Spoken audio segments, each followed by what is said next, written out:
Hi everybody. In this video, I'm going to talk about how Hindus came up with creating the idols in the first place and why they worship their idols. We spoke a little bit in the last video that it is primarily coming out of fear. But let us talk and understand more reasons. So without wasting much time, let us get into the video.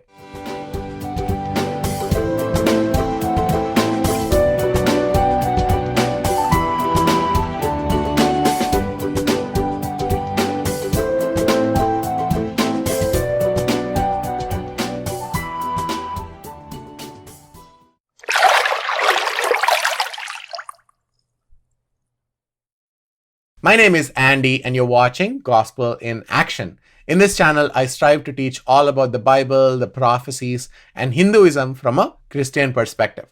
The only thing I would ask you is to kindly watch 2 or 3 videos from this channel. You will automatically subscribe. Let us recap on the relevant things that we spoke about in the last video. I wanted to continue sharing my conversation with my mother on idol worship. I told her and made it clear to her that my enmity is not with her or any human being, but that my enmity is with all those guardian spirits or Kuladaivams as they call them that she is worshipping. Not only her, but also almost all people of the world are worshipping guardian spirits in some form or the other. In USA, because of the sophisticated nature of the society, these spirits are not openly evident, but people worship them in the form of money, power, or even the agendas like the spirit of abortions or transgenderism, etc. In other underdeveloped countries,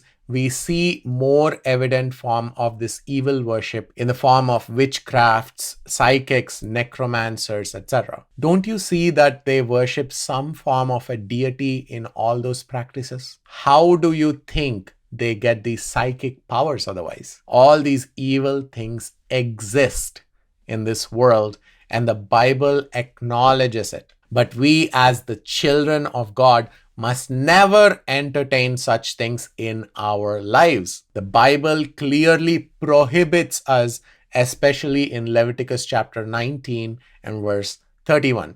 It says, "Do not turn to mediums or necromancers.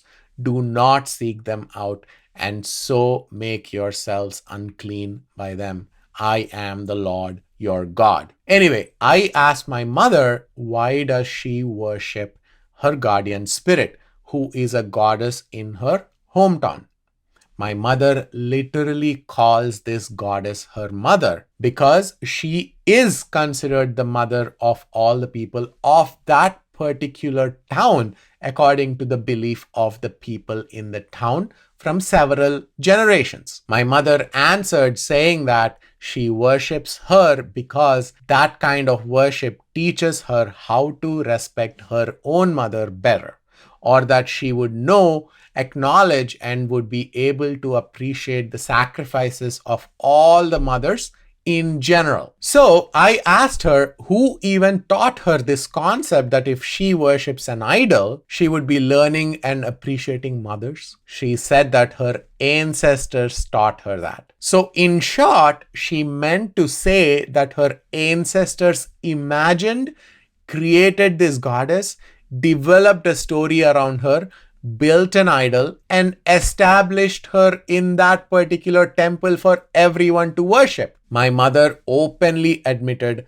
that this idol was indeed created by men. So my mother fell into the trap of worshipping a god created by her ancestors who were human beings. In essence, man created gods and the Hindus are worshipping them. Then I asked my mother, who becomes God in this case? Who assumed the authority to create a God? It is man. Man is creating gods and you are foolishly accepting it. That means in your mind and heart, man is God. That means you yourself are God in your mind and you're conveniently ignoring it. It hence is an open denial of the one who created her, me and this entire universe. It is an act of rejecting the God of the universe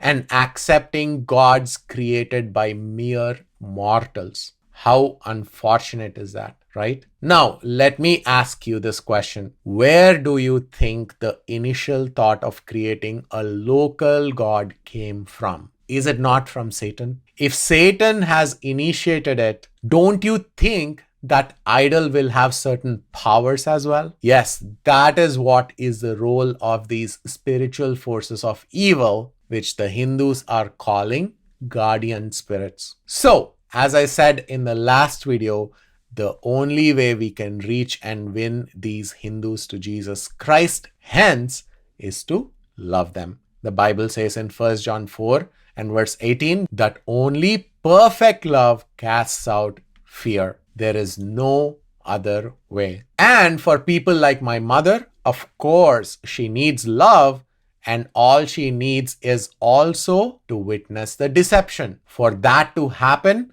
she needs to somehow observe our lives, understand what we believe, and at least respect our beliefs. For her to do that, we must first respect her for who she is, not what she does, and somehow make her respect what we do as a family. She does not need to agree with everything we do, but we must at least make her respect our decisions and our beliefs. And importantly, not by force. She should be able to do this easily because that is how the faith of Hindus is.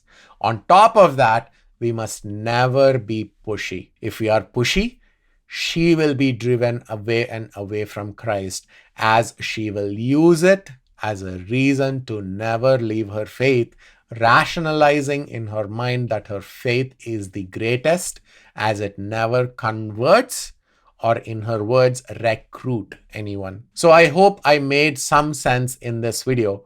I know it is a bit different from my other videos, as I included a lot of personal content in here. All I wanted to do was to send across the message to all Christians on how to reach and win Hindus to Jesus Christ.